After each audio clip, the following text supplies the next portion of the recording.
잘 먹겠습니다. 이번 시간은 137페이지의 도시군 계획설 사업 시행을 함께 보십니다. 우선 제2절 단계별 집행계획 찾으셨죠? 1번 함께 보십니다. 특별시장, 광역시장, 시장, 군수는 특별시장부터 군수까지 가로 해놓습니다. 도시군 계획설에 대해 도시군 계획설 결정 고시일부터 3개월 이내 추천했습니다.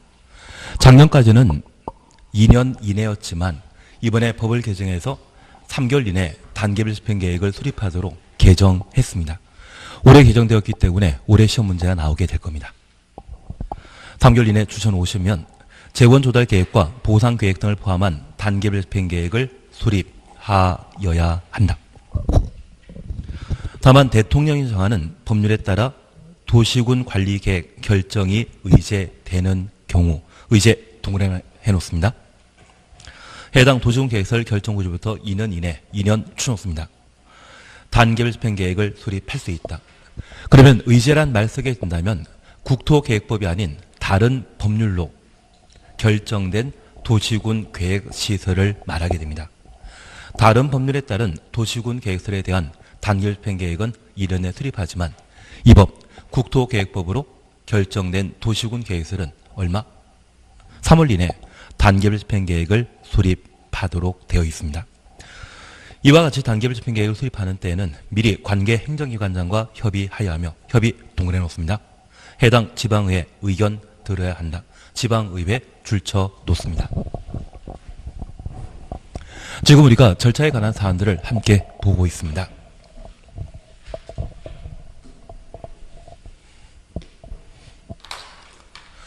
현재 도시군 계획설 사업과 관련된 절차는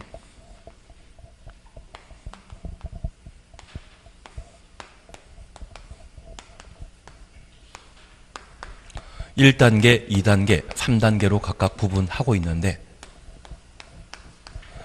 1단계와 관계된 사항으로 우리는 도시군 관리계획으로 도시군 계획설을 결정 고시하게 되면 지단 만들도록 되어 있습니다. 지형도면 작성과 고시에 대해서는 도시군 관리계획 공부하셨을 때 내용을 그대로 따라가시고 도시군 계획설 사업에만 특이하게 수립되는 계획이 있다면 그것을 단계별 집행계획이라 표현하게 됩니다.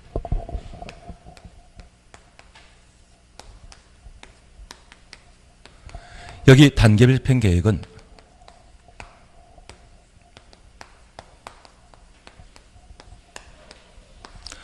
도시군 계획시설 사업에서만 단계별 집행계획을 수립하도록 되어 있습니다. 그래서 도시개발사업이나 정비사업과 관련된 사안에 있어서는 다른 법률에 따른 것으로서 원칙적으로 이 법에 따른 단계별 집행계획의 수립 대상 아니지만 도시군 계획설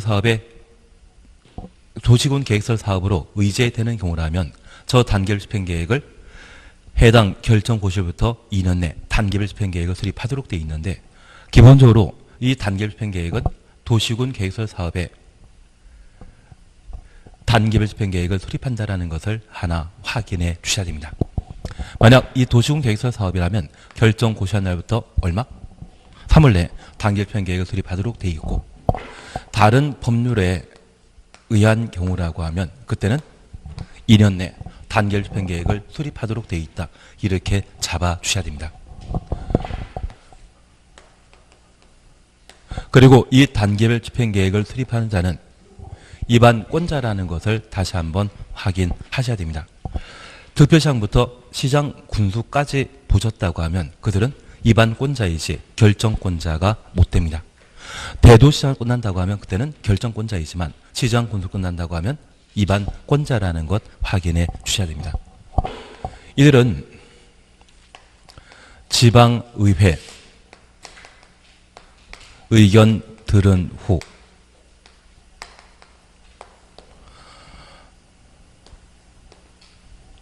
관계 행정기관과의 협의 절차 거쳐 단계별 집행계획을 수립하도록 되어 있습니다. 잠깐 우리가 이해하실 것이 있습니다. 우리가 함께 공부하는 부동산 공법에는 다양한 행정계획이 등장하게 됩니다. 저 행정계획의 수립은 필수사항이다, 임의사항이다. 필수사항입니다. 용도지역, 용도지구, 용도구역, 존과 관련된 사안에 있어서는 지정할 수 있다가 원칙이고 지정하여야 한다, 예외가 3군데 존재했습니다. 그래서 지역, 지구, 구역 지정은 지정할 수 있다이고, 그리고 행정계획은 수립하여야 한다입니다. 딱 한 군데 예외가 있긴 있습니다. 그 예외에 대해서는 천천히 한번 살펴보도록 합니다. 아마 귀에 닿는다고 하면 오늘 끝낼 수 있는데 우리는 구주 수업을 하기 때문에 다른 데보다는 좀 여유 있는 것 같습니다. 그러면 이 행정계획은 원칙적으로 수립하여야 한다입니다. 나중에 우리가 함께 공부하시면서 성장관리 방안이라는 것을 공부하게 되면 그때는 수립할 수 있다는 말로 우리가 나중에 다시 한번 확인하게 됩니다. 그리고 이러한 행정계획과 관련되어서는 저 행정계획을 시행하기 위한 사전 절차로서 기초조사에 관한 사항과 주민 의견 청취, 지방의회 의견 청취 거쳐 시행에 관한 절차를 진행하도록 되어 있습니다. 그리고 이 시행을 하기로 했다면 그 타당성을 검토하기 위한 결정에 관한 절차로서 협의, 심의에 관한 절차를 거쳐 결정하도록 되어 있습니다. 그런데 이 단계별 집행계획은 기초조사에 관한 사항과 주민 의견 청취하지 않고 지방의회 의견 청취, 그리고 협의 거치고 심의하지 않고 저 단계별 집행계획을 수립하는 것이 특징입니다. 여기 단계별 집행계획은 재원 조달, 돈과 관련된 계획입니다. 돈과 관련된 계획에 있어서 조사 측량이라 분류는 땅과 관련된 기초조사는 할 필요 없습니다. 지금 수립하는 것은 토지에 관한 행정계획입니까? 돈과 관련된 재정계획입니까? 돈과 관련된 재정계획이 단계별 집행계획인데, 작년에 우리 지역구 국회의원께서 우리 세종시의 각종 개발 사업을 시행하기 위한 큰 예산 나오신 것 들어본 적 있으십니까? 두 번째로 금액이 크던데요. 그러면 그 돈과 관련된 행정계획이 바로 단계별 집행계획에 해당되게 되는데, 그런 예산을 확보했다고 하면 도시군계획서 사업을 시행할 수 있는 겁니다. 그 돈과 관련된 행정계획에는 땅과 관련된 기초조사할 필요 있다 없다? 없습니다. 그리고 두 번째입니다. 내가 재수 없게 도시군 계획서를 부지인 도로 용지의 토지 소유자입니다. 그리고 이 도로 용지가 강제 수용될 거라는 것을 알고 계시다면 오늘 보상금 받는 게 낫겠습니까? 10년 뒤에 보상금 받는 게 좋겠습니까? 오늘 받는 게 낫습니다. 가끔 10년 뒤에 보상금 받게 되면 토지의 가격이 올라가기 때문에 그때 보상금이 많지 않나, 도시군 계획서를 부지로 결정되게 되면 공법상 규제가 심하기 때문에 토지 가격은 10년, 20년 지난다 할지라도 가격이 그 자리입니다. 그러면 오늘 보상금 받고 그 돈으로 그 땅을 대신할 수 있는 대체 토지를 확보하는 게 낫지, 10년 뒤에 주변 땅값 다 올라간 상태에서 동일한 보상을 받게 된다고 하면 나한테 손해이거든요. 그러면 주민 의견 청취했을 때 돈 지금 받을래? 천천히 받을래? 물어보면 지금 받을래? 답변이 동일합니다. 그래서 주민 의견 청취를 할 필요 없는 겁니다. 그리고 이 단계별 집행계획은 예산에 관한 사안입니다. 그러면 국회에서 예산 심의를 거쳐 예산 편성하듯이 지방자치단체에서도 지방의회 의견 청취 거쳐 예산 편성하도록 되어 있거든요. 그래서 지방의회 의견 청취는 실시하게 됩니다. 관계 행정기관과의 협의 한다 안 한다? 한다라고 해주셔야 됩니다. 우리가 지금 협의를 거친다, 협의 동그라미 놓으셨습니다. 만약 이번에 만드는 게 공립학교라고 하면 이 공립학교를 관리하는 자는 세종시장이 아니라 세종시에 있는 교육청입니다. 그러면 학교라는 건물 만들어놨지만 그 학교 선생님이나 또는 학교에 필요한 인력이 충원되지 않는다고 하면 걔는 필요 없는 것이죠. 만약 이번에 시립병원이라는 게 하나 만들어지게 된다면 의사 선생님들이나 또는 간호사 그리고 관계인들이 확보돼야만 병원 기능 제대로 할 수 있지, 그렇지 않다고 하면 필요 없거든요. 그걸 관리할 관리청이 그에 대한 필요한 준비가 모두 이루어졌는지 확인할 필요가 있기 때문에 협의에 관한 절차를 거치도록 되어 있습니다. 도시계획위원회 심의한다 안 한다? 안 합니다. 여기 도시계획위원회는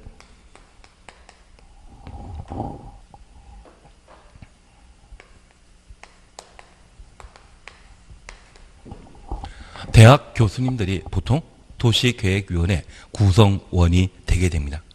그리고 우리도 올해 자격증을 따시고 나서 한 3년에서 5년 정도 열심히 일하시다 보면 우리 세종시의 지방의원도 되실 수 있죠. 3년 전에 중국집 사장님께서 이 공인중개사 자격 따시고 작년에 지방선거에서 당선되셨거든요. 그래서 지금 관악구의 구의원 하고 계십니다.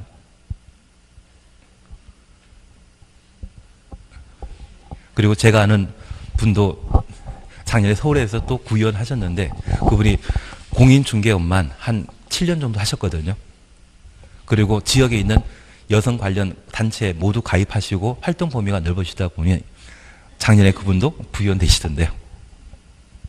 사실 일반일 때는 법률 용어를 잘 사용하지 못하지만 자격증을 딴 이후에는 중개사, 부동산과 관련된 전문가 대접받으시고요. 내가 지금 한마디 했던 이야기는 남들이 신경도 쓰지 않지만 자격증 가진 상태에서 내가 한마디 내뱉게 되면 그게 진짜 중요한 정보로 다들 인정하게 됩니다. 그리고 사이사이에 법률 용어 사용하시다 보면 어떤 단체를 입건을 하게 되는 법 전문가로 대접받으시다 보면 어느 정도 시간 지났을 때 지방의원도 되시던데요.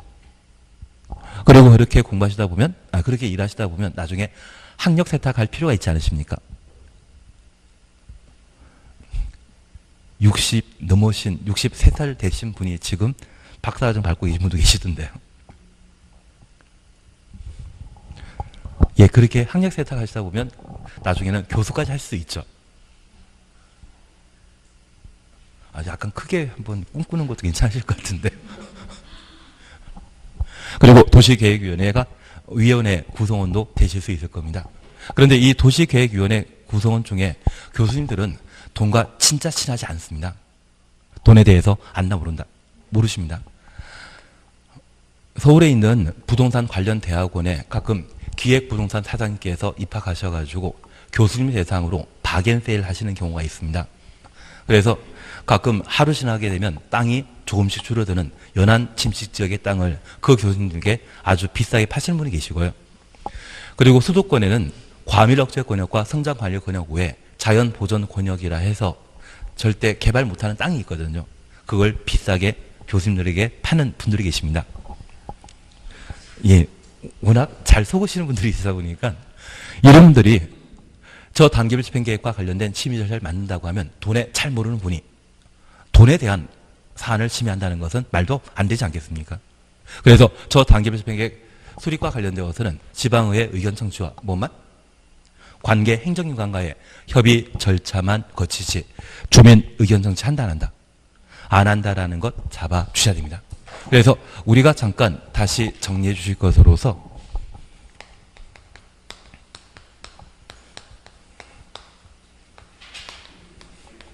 저 행정계획에 있어서는 통상 주민 의견 청취를 실시하도록 되어 있습니다. 만약 실시한다면 공청회 아니면 공람입니다. 공청회 몇 번? 3번입니다. 국토계획법에서는 광역도시계획과 도시군기본계획 수립 시에 공청회에 관한 절차를 진행한다는 것 기억하시고 아주 특이한 사항으로 이 공청회를 안 하는 경우가 있습니다. 방금 하나 보셨습니다. 행정처에서 수립하는 행정계획 중에 방금 보셨던 단계별 집행계획 수립은 주민 의견 청취한다 안 한다? 안 한다라는 것 확인해 주셔야 됩니다. 그리고 두 번째입니다. 우리가 함께 공부하시면서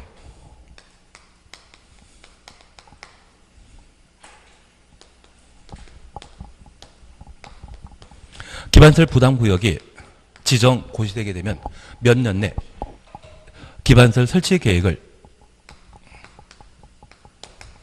수립해야 한다? 이거 지난주에 하셨습니다. 그리고 제가 적어놨는데 일자가 잘 안 보이셔서 1년 내 기반시설 설치 계획을 수립하도록 되어 있고 1년 내 기반시설 설치 계획을 수립하지 않으면 기반시설 부담구역은 해제된 것으로 본다. 1년 단위는 다음 날입니다.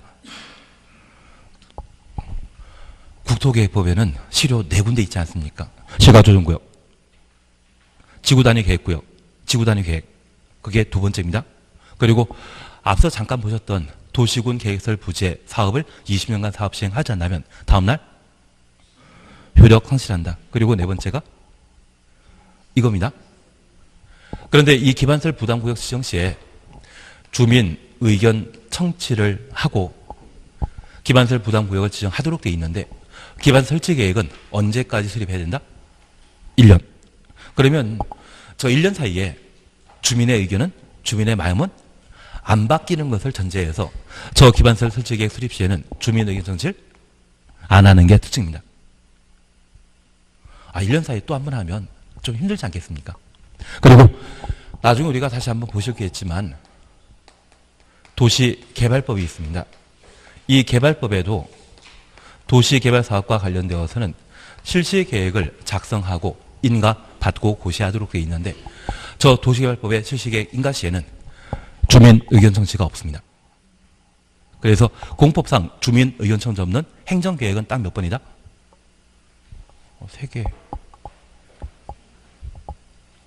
나머지는 공람 아니면 공천을 하게 되는데 공청회를 반드시 해야 되는 거 몇 번이다? 3번. 그 3번 빼고는 모두 공람에 관한 절차를 진행한다라는 것 기억하시고 저 공람과 관련되어서는 통상 주민 의견 청취 열람 기간이 좀 중요하지 않겠습니까? 열람 기간 하면 며칠이다? 모르면 다 14일. 예외적인 게 딱 3개가 30일 있는데 그 3개에 대해서는 나중에 천천히 해 나가시면 됩니다. 오늘 하나 보신 겁니다. 이걸 잡아놓으시고 문제를 푸시게 되면 뭔가 풀 수 있거든요. 하여튼 단계별 집행 계획은 주민 의견 청취 없습니다.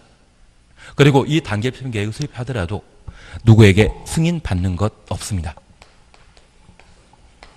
우리가 광역도시계획이나 도시군 기본계획 함께 공부하시면서 일정한 행정계획을 수립하게 되면 상급관청에 승인 받지 않았습니까?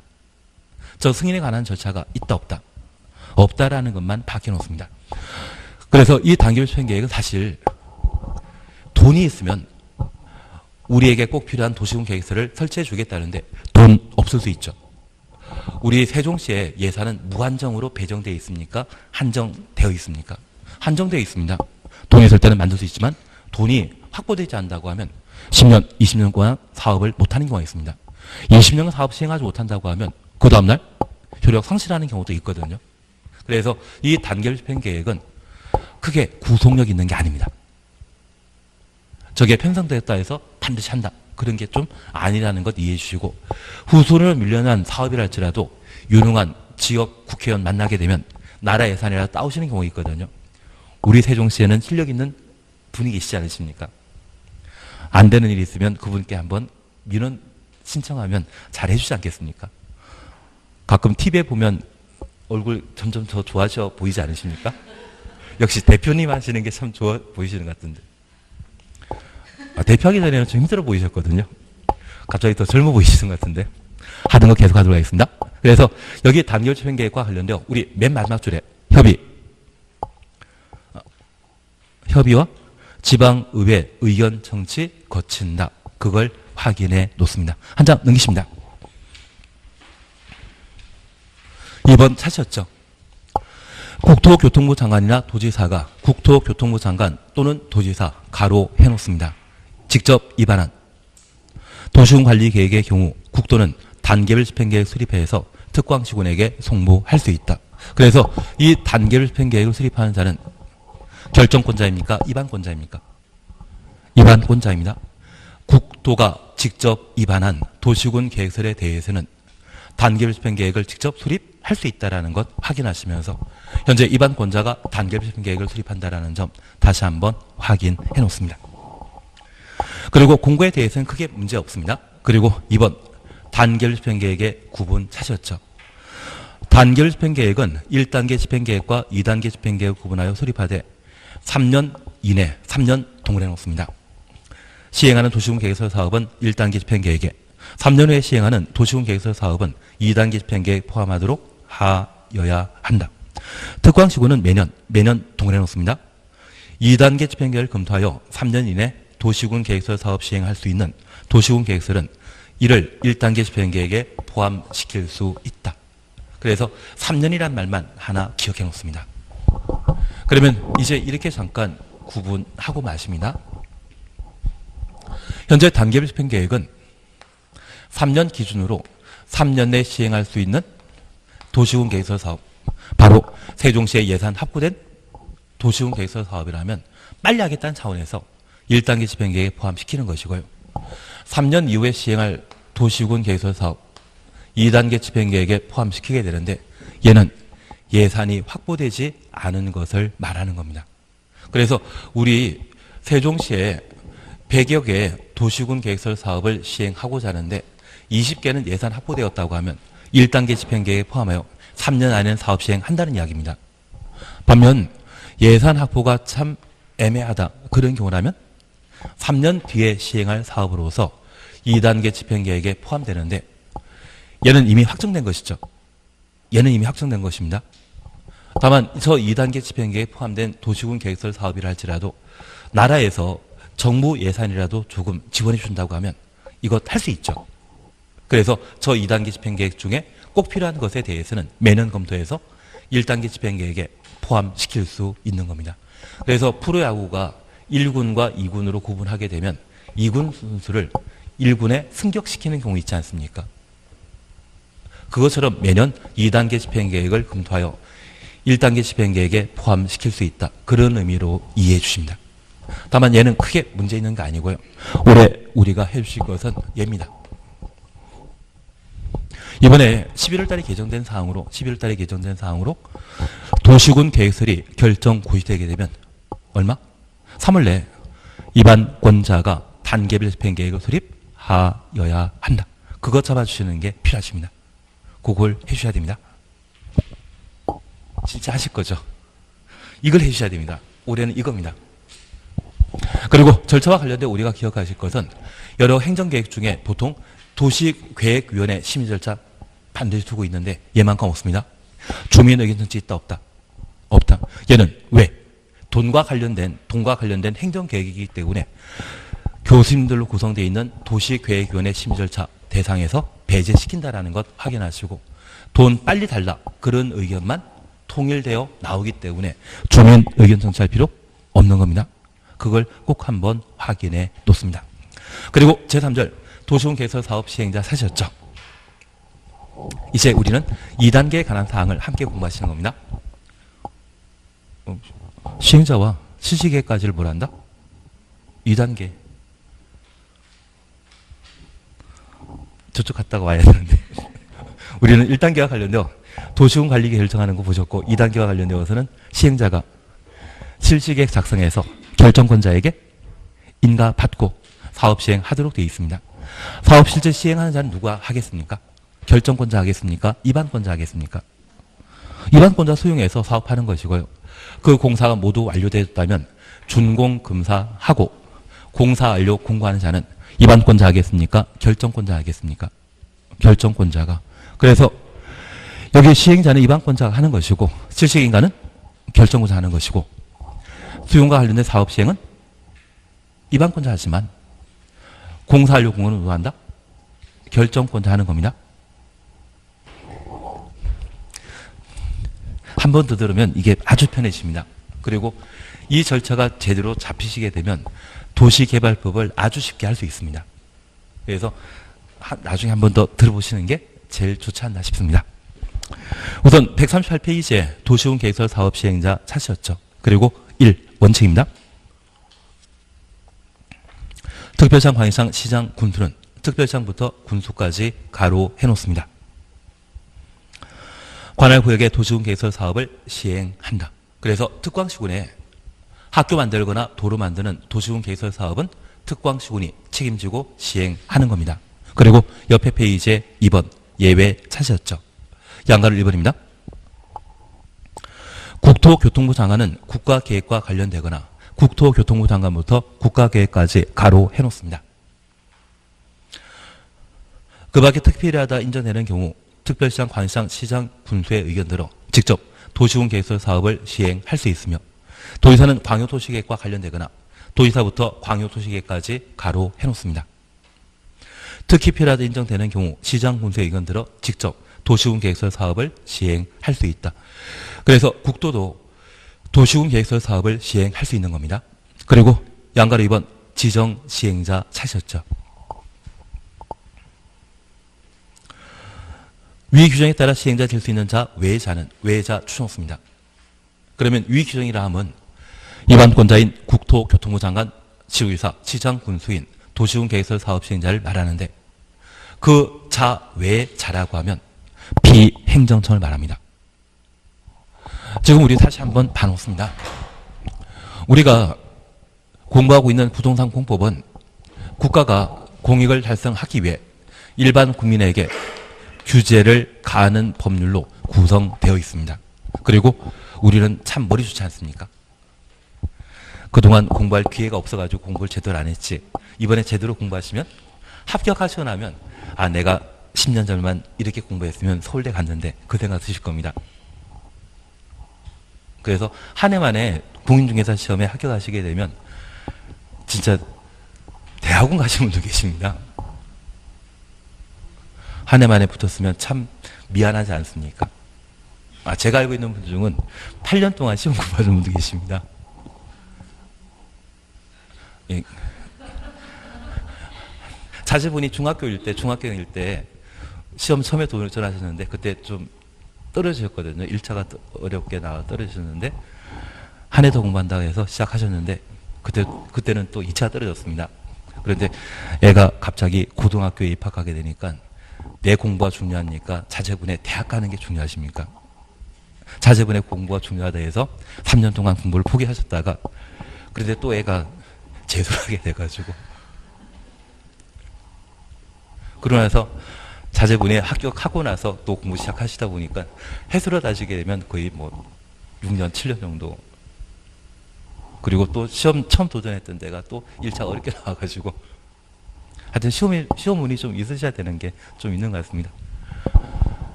그렇게 공부하시는 분 계시는데 만약 1년 만에 합격하셨다고 하면 나중에 원장님께 꼭 감사를 표하셔야 됩니다. 가끔 그런 분들이 계십니다. 내가 한 해 만에 동차 합격해서 나가면 학원 살림을 염려해서 원장님 망하지 않을까 생각하시는 경우 있거든요. 그래서 가끔 2년까지 공부하시는 분도 계시긴 계시는데 너무 걱정하지 말아 주십시오. 나중에 원장님 하시는 이야기가 한 해만 합격하셨다고 하면 두 손에 친한 분 두 분 데리고 학원에 소개해주고 가시면 된다고 하시던데 괜한 이야기 했나 봅니다. 예, 그러면 우리가 이해하실 것은 여기 국가가 국민을 규제하기 위해 제정한 법이 공법인데 이 국가는 사법부와 입법부 그리고 행정부로 구성되어 있습니다. 그리고 저 행정부를 책임지는 자를 행정청이라 하고 저 행정청을 국가 지방자치단체라 표현하게 됩니다. 국토교통부 장관 중앙입니다. 시도의사 시장군수 지방입니다. 그 행정청을 제외한 자를 다 뭐라 한다? 행정청 아닌 자 비행정청이 되게 됩니다. 다만 이런 비행정청에는 우리 세종시에도 세종시의 도시개발 사업이나 각종 시설 사업과 관련된 지방공사 있거든요.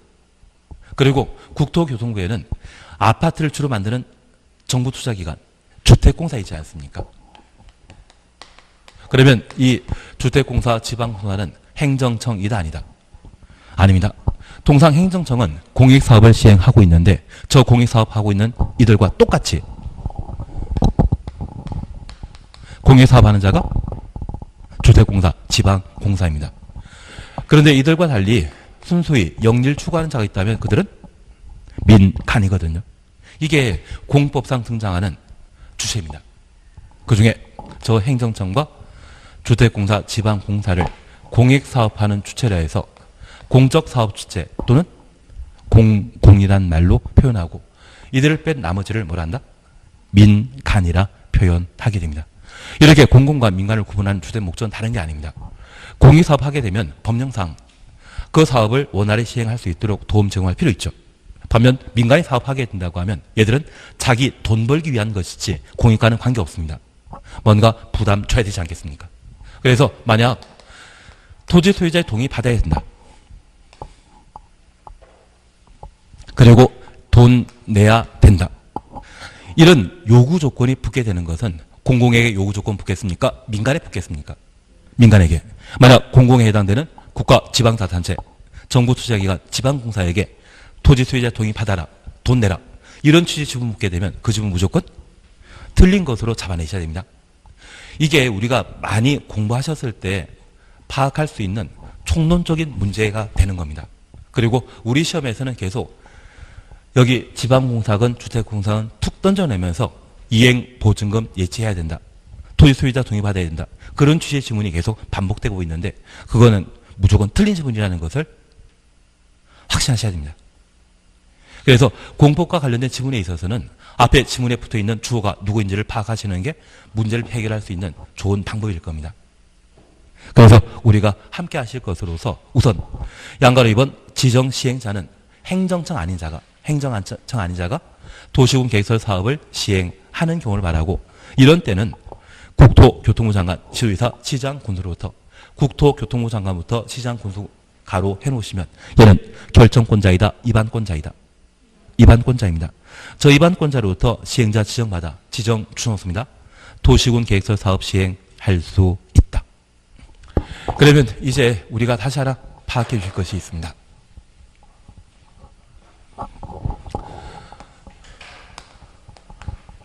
2단계와 관련되어 시행자에 관한 사항을 함께 살펴보셨는데 여기 시행자와 관련된 자격에 대해서는 원칙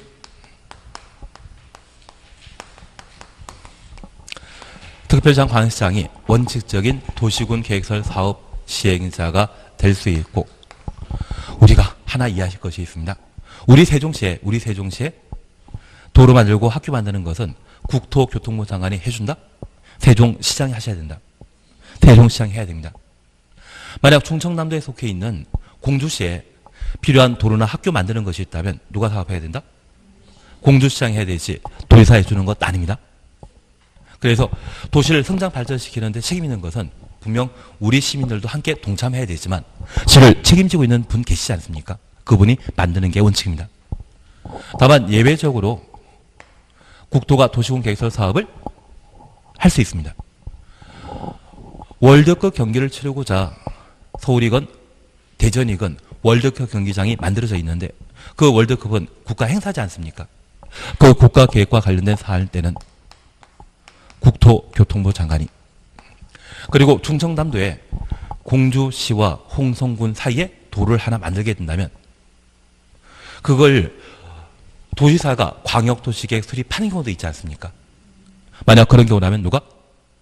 도지사가 해당 도시군 계획설 사업의 시행자가 될 수 있다는 이야기입니다. 그리고 두 번째 우리가 이해해 주실 것이 있습니다. 비행정청도 도시군 계획설 사업 시행자가 될 수 있는데 우리 함께 공부하시면서 도시군관리계획의 입안 제한이란 말 기억나십니까? 요청이나 말은 행정청이 다른 행정청에 부탁하는 것을 요청이라고 행정청 아닌 자가 행정청에 부탁하는 것이 있다면 걔를 뭐란다? 제한이라 표현합니다. 여기 입안 제한과 관련되어 기, 지, 산, 대란 말을 함께 보셨고 저 기반서 설치와 관련되어서는 면적 5분의 4 작년에 시험에 나왔기 때문에 신경 안 써도 됩니다. 작년에는 뭐 면적 3분의 2와 5분의 4 그거 찾는 게 정답 지문이었거든요. 그래서 크게 신경 쓰지 않습니다. 작년에 나왔기 때문에 올해 안 나옵니다. 대신 올해 하실 게 산업유통개발진흥지구와 관련되어 면적 만 이상 3만 미만 자개생 전체 면적 중에 50% 이상이 계획관리지역일 것. 안 나오셨죠? 보셨습니까? 알겠습니다. 그래서 안 나오셔가지고 보고 했습니다. 예, 알겠습니다. 그래서 얘기하시는 게 필요하십니다. 그리고 처리기간은 45일이라는 것 기억하시고 1회 30일 범위 내 기간 연장할 수 있는데 저 기반설의 설치를 제한했다는 것은 저 기반설 이분들이 만들겠다는 이야기입니다. 그러면 학교는 기반설 2단이다. 그런데 가끔 아파트 단지를 만들면서 저 아파트 바로 옆에 초등학교나 중학교나 고등학교 학교에 있다면 아파트 가격 오른다 가격 떨어진다. 오릅니다. 그래서 가끔 수도권에서는 초세권이라는 말을 붙이면서 초세권 아파트라는 말을 사용합니다. 초등학교가 바로 옆에 있는 아파트 단지. 역세권만 존재하는 게 아니더라고요. 그래서 나중에 부동산 중개업 하시면 성공하시려고 하면 우리 동네는 말고 다른 동네 아니면 초창기에 우리가 좀 얼굴이 알려지지 않았다고 하면 우리 세종시에 땅 전문 제일 잘하는 곳, 아파트 진짜 잘하는 곳 한 번씩 손님으로 방문해 보셔야 됩니다. 그분들이 우리를 어떻게 대하는지 몇 번 방문하시다 보면 몸을 익힐 수 있고 나중에 내가 나를 찾아오는 분이 있다면 똑같이 하시면 그분처럼 1등 되지 않겠습니까?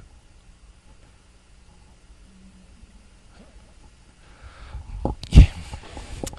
저 초세권 이야기 들어가지고 갑자기 이야기 들었었는데 예, 우리는 그냥 무턱대고 차린다고 생각하시면 차리면 돈 된다 생각하면 안 되십니다.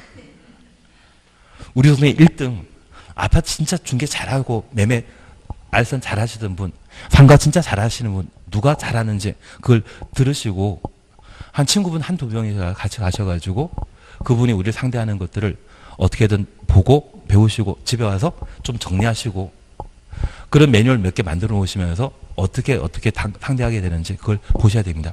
그리고 다들 그분들도 놀러 왔는지 배우러 왔는지 진짜 손님인지 얼굴만 보면 좀 아시는 분들이 계시거든요. 사실은 나중에 똑같아지실 겁니다. 그리고 그분들이 뭐 초세권 이야기들 하든지 역세권 이야기 하든지 2년 뒤에 분명 영 만들어질 테니까 이것 분명 뜰 거다 하면서 이야기하시면 똑같이 배웠다가 나중에 똑같이 하셔야만 1등이 되실 수 있습니다. 예, 이제 초세권 아파트라는 건 이제 우리가 좀 배우셨습니다. 그러면 저 아파트 단지 만드는 시행자가 이 아파트 단지 주변에는 학교 없거든요. 이번에 학교 만들어 보자고 입안 제한할 수 있죠. 그러면 아파트 만들면서 학교도 함께 만드는 겁니다. 그러려고 입안 제한한 것이거든요. 그런 자도 도시공개개설 사업 시행할 수 있다는 이야기입니다. 다만 이들은 행정청이다 아니다. 아닙니다. 원래 도시공개개설 사업은 누가 하는 것입니까? 입안권자. 저 입안권자로부터 무엇 받음으로써? 지정 받음으로써 도시군 계획설 사업 시행자가 될 수 있다는 이야기입니다. 다만 저 비행정청은 똑같은 사람 아니죠. 민간도 있고 공공도 있지 않았습니까? 그래서 행정청을 제외한 공이 있고 순수한 민간이 있을 겁니다. 앞서 우리 약속하신 게 있습니다. 토지 소유자 동의 받아야 되는 자는 민간만. 이제 공부한 보람이 점점 생기고 있습니다. 그래서 저 공공의 경우는 누구의 동의 없이 입안권자로부터 국토교통부 장관, 지도의사, 시장군으로부터 지정받아 도시군 계획설 사업 시행자가 될 수 있지만 민간의 경우는 토지 소유자의 동의 받은 때에만 지정받을 수 있거든요. 그 동의 요건을 확인해 주십니다. 면적 3분의 2 이상을 소유하고 토지 등의 소유자 총수 2분의 1 이상의 동의받은 때에만 도시군 계획설 사업 시행자로 지정받을 수 있거든요. 그래서 맨 마지막 줄 보십니다. 다음 각호에 해당하지 않은 자, 바로 민간을 말합니다. 책을 보셔야 됩니다. 근데 우리 수업 끝나시고 책 보십니까? 복습할 때 꼭 그러셔야 됩니다. 그냥 동영상만 계속 들으시게 되면 동영상 들을 때는 내가 아는 것처럼 느끼시는데 실제 책을 보고 또 오늘처럼 문제를 풀다 보면 그 문제에서 내가 공부했던 것과 차이 나는 것을 느끼게 됩니다. 그걸 해결할 수 있는 방법은 계속 책을 보셔야 됩니다. 그렇다고 다 보시는 거는 그건 무리이십니다. 좀 필요한 내용만 공부하시는 게 참 좋을 것 같습니다. 한 장 넘기십니다. 도시군 계획설 사업 대상인 토지, 가로 속에 국공유를 제외한 면적 3분의 2 이상에 해당되는 토지를 소유하고 면적부터 가로 열어놓습니다. 토지 소유자 총수 2분의 1 이상에 해당되는 자의 동의 얻어야 된다. 동의까지 가로 닫아놓습니다. 그리고 박스에 국가 지방자치단체 2. 공공기관 3. 대통령령이 정하는 다음에 자로서 기업 지방공사 쭉 보니 느낌상 얘들은 민간이다, 공공이다. 공공이죠. 그래서 공공을 제외한 민간의 경우에만 토지 소유자의 동의받아 도시군 계획설 사업 시행자로 지정될 수 있고요. 지정되기 위해서는 면적 3분의 2 이상 소유하고 총수 2분의 1 이상의 동의 받아야 된다. 이해되시겠습니까? 그러면 얘를 또 이해할 수 있을 것 같습니다. 그러면 저 민간이 도시군 계획설 사업을 시행하고자 한다면 도시군 계획설 사업을 시행하는 때에는 부지 면적은 무조건 얼마 이상? 3만이 아니라 만 이상. 원칙적으로 만 이상. 규모 커야만 공익사업인 도시군 계획설 사업이고 규모 작다고 하면 만 미만이라고 하면 규모 작은 것으로서 그냥 기반설입니다.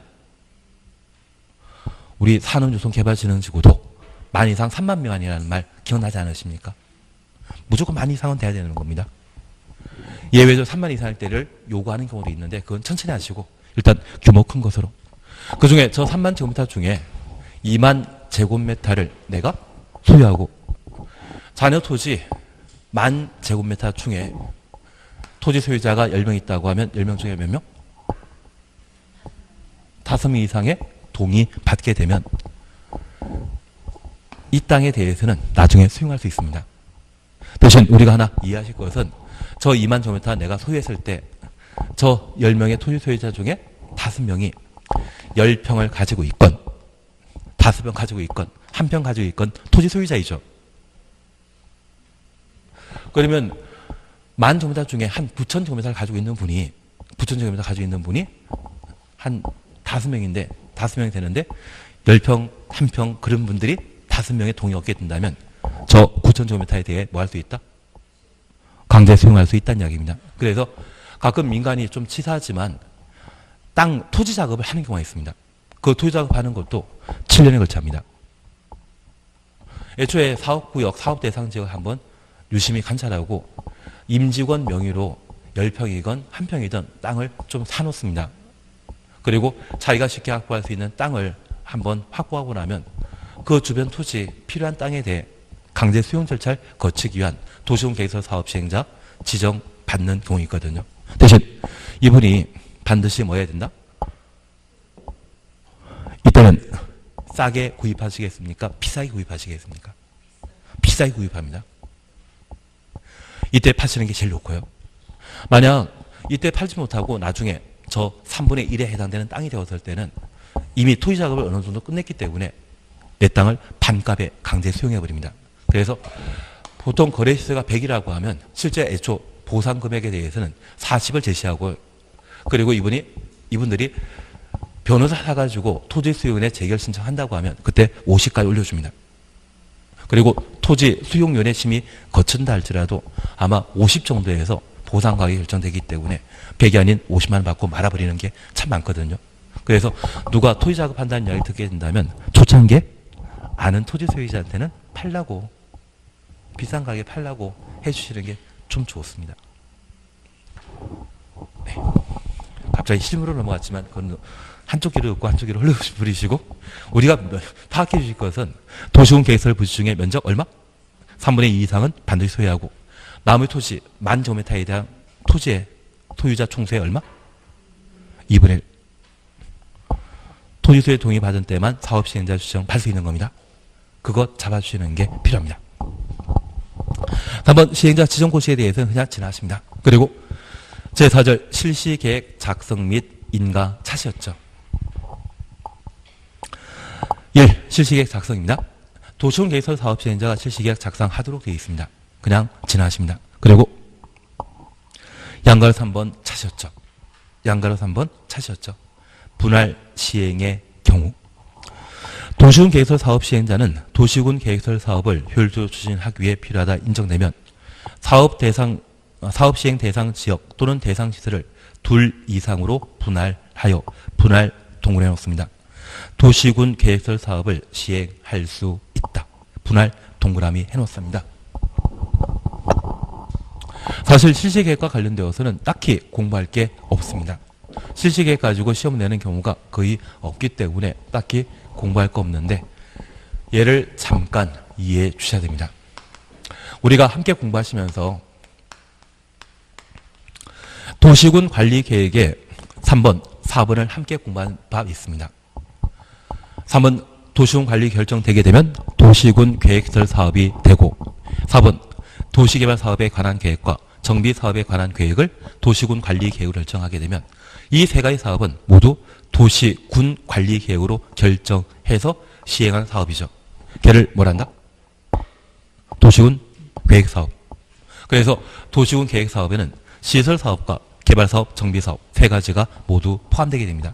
아쉽게도 작년 기출문제로 이미 출제되었기 때문에 의미는 좀 없습니다. 그런데 이 세 개 사업과 관련되어 우리가 잠깐 구분하실 것으로 사업 시행 방식이거든요. 사업 시행 방식과 관련된 특징을 우리가 함께 보시는데, 첫 번째 도시군 계획 시설 사업은 한 개 도시군 계획시설 사업을 분할해 시행하는 경우가 가능합니다. 그래서 우리 주변에 서울에서 목포까지 KTX를 만든다고 하면 얘를 한 개 건설업체에게 맡기게 되면 한 개 건설업체가 보유하고 있는 인력과 장비는 제한되어 있기 때문에 이것 10년도 걸릴 수 있습니다. 합리를 시행하기 위해 얘를 공구별로 쪼개어 여러 건설업체에게 공사를 맡기게 되면 신속하게 처리될 수 있죠. 그래서 공구별 뭐 가능하다? 분할 가능합니다.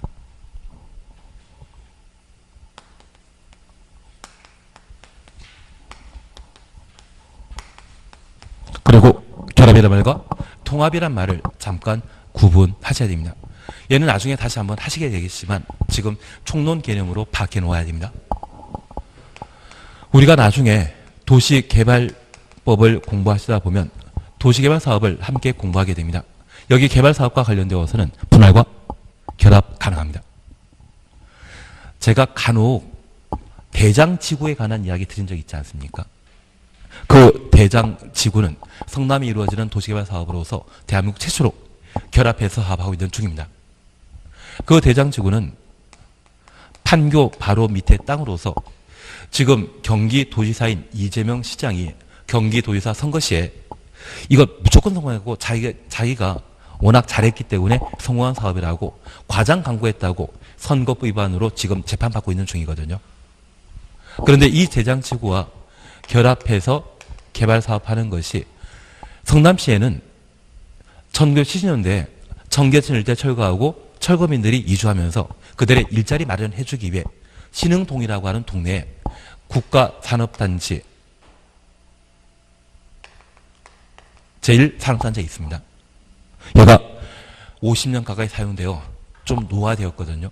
이것 없애버리고 공원 만드는 사업과 함께 사업을 시행하게 되는데 이 두 지역의 장소가 거리가 10km나 떨어져 있습니다. 그런데 개발 사업과 관련되어 공원 만들게 되면 분양할 건물이 없기 때문에 돈 남는 거 없거든요. 대신 판교 바로 밑에 대장지구는 판교가 성공한 신도시이기 때문에 이 대장지구도 100% 성공한다고 누구나 확신합니다. 이것 묶어 사업하는 걸 뭐란다? 결합이라 표현합니다. 이게 가능한 것이 개발 사업의 특징입니다. 그리고 정비 사업이라는 게 있습니다. 이 정비 사업은 재개발, 재건축 사업을 말하는데 이 재건축 재개발 사업은 분할, 결합, 통합 모두 가능합니다. 그러면 분할 정비 사업하는 곳은 뭐란다? 정비구역이랍니다. 그 정비구역을 둘로 쪼개는 건 가능하다는 이야기고요. 저 정비구역이 멀리 떨어져 있는 건 붙여서 할 수 있습니다. 그래서 우리가 하나 이해하실 것은 결합이라고 하는 것은 가까이 붙어 있는 것입니까? 좀 멀리 떨어져 있는 겁니까? 떨어져 있는 거 합체시키는 것을 말합니다. 다만 이 결합이라 하면 그냥 대장지구에 대한 개발 사업과 신흥동에 대한 개발 사업 각각의 명칭이 존재한 상태에서 묶어서 한 시행자 하는 것을 말합니다. 그러면 통합이라고 하는 것은 12구역과 13구역이 있을 때 이것을 합쳐버려서 12구역으로 바꾸는 것. 그래서 나중에 우리가 재개발, 재건축 사업 공부하시는데 여기 12구역은 아파트 분양 세대 수가 달랑 500세대인데 조합원이 1000명입니다. 그러면 조합원 모두 아파트 분양받을 수 있다 없다? 그런 없는 정비사업구역이 되는 반면 여기 13구역은 공급한 아파트 세대 수는 500세대인데 조합원이 10명밖에 안 됩니다. 그러면 이것 묶어가지고 정비사업 하게 되면 한 10% 정도만 아파트 분양 신청 안 하게 되면 조합원 모두에게 골고루 아파트 공급할 수 있거든요. 그래서 정비구역을 서로 묶어버리는 사업이 있다고 하면 그걸 뭐한다? 통합이라 표현하게 됩니다. 그래서 우리가 기억하실 것은 현재 도시군 개설 사업과 관련되어서는 결합하는 거 된다 안 된다? 통합 없습니다. 개발 사업에서는 분할과 결합 가능한데 정비 사업은 세 가지 방식이 모두 가능하다는 것만 하나 확인하시고 지금 보시는 도시군 개설 사업에 있어서는 분할만 인정하지 결합은 허용한다 안 한다? 안 한다. 그걸 좀 봐주셔야 됩니다. 요즘 저걸 내는 걸 출제하는 분들이 참 좋아하십니다.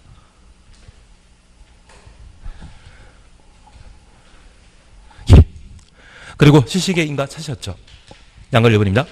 도시군 개설 사업 시행자는 실시계획 작성하면 국토교통부 장관이 지정한 시행자는 국토교통부 장관 인가 받아야 되고 국토교통부 장관 추천없습니다. 그 밖 시행자는 시도의사, 대도시장에 인가 받아야 된다. 시도의사부터 대도시장까지 가로 해놓습니다. 이분들 결정권자이죠. 그래서 실시계획은 누구에게 인가 받아야 된다? 결정권자에게 인가 받도록 되어 있습니다. 나머지에 대해서는 크게 필요 없습니다. 대신 우리 한 장 넘기시면 143페이지에 양가사업원 인가 조건 찾으셨죠? 요것만 보고 쉬었다 하실 겁니다. 이행보증금 찾으셨죠? 이행보증금은 돈입니다. 돈은 공공이 내겠습니까? 민간만 내겠습니까? 민간만 내는 겁니다. 143페이지 맨 마지막 줄. 그냥 보십니다. 특별시장, 광역시장, 시장 군수는 기반설의 설치, 그에 필요한 용지 확보, 위해 방지, 환경오염 방지, 경관 조성, 조경. 이게 기환경입니다. 기반설이란 말 눈에 확인해 주시고 환경오염 방지의 환경, 경관 조경의 경관 조경 눈으로 확인해 줬습니다. 필요하다 인정하는 경우 대통령령이 정하는 경우는 그 이행을 담보하기 위해 도시군 계획설 사업 시행자에게 이행 보증금을 예치하게 할 수 있다. 이행 보증금 줄만 쳐놓습니다. 그리고 박스 바로 밑에 단서 찾으셨죠? 다만 다음 각호 하나에 해당하는 자에게는 이행 보증금을 예치하게 할 수 없다. 기업, 국가, 지방자단체, 니언, 공기업, 준정부기관, 디귿, 지방공사. 그래서 공공은 이행보증 예치한다 안 한다? 안 한다. 그리고 저 이행보증금과 관련되어서는 이행보증금이라는 것 기억하시면서 저 이행보증금은 총 공사비의 20%입니다. 이행보증금은 얼마를 내야 된다? 이거 적을 필요 없습니다. 이거 앞으로 한 5번은 더 들으실 겁니다. 만약 이게 30% 내라고 했으면 얘는 이행보증금이 아니라 삼행보증금입니다. 법 만드는 사람은 이 숫자를 결정하게 되었을 때 정확한 계산 공식을 도입하는 경우도 있지만 저 법을 잘하시는 분이 수학도 잘하셨다고 하면 저분은 법대 갔겠습니까? 딴 데 갔겠습니까? 수학도 잘했으면 제 생각에는 의대 갔을 것 같은데요. 그래서 법 만드시는 분들은 뭔가 이상한 탄생이 있으면 그걸 활용하려고 막 하는 경우가 있습니다. 이행보증금은 총공사비 얼마 낸다? 20%. 만약 30% 내렸다고 하면 그것은 삼행보증금이 되는 겁니다. 그렇게만 생각해 주십시오. 법하는 분들은 수학 잘 못하십니다. 그리고 쉬었다 하십니다.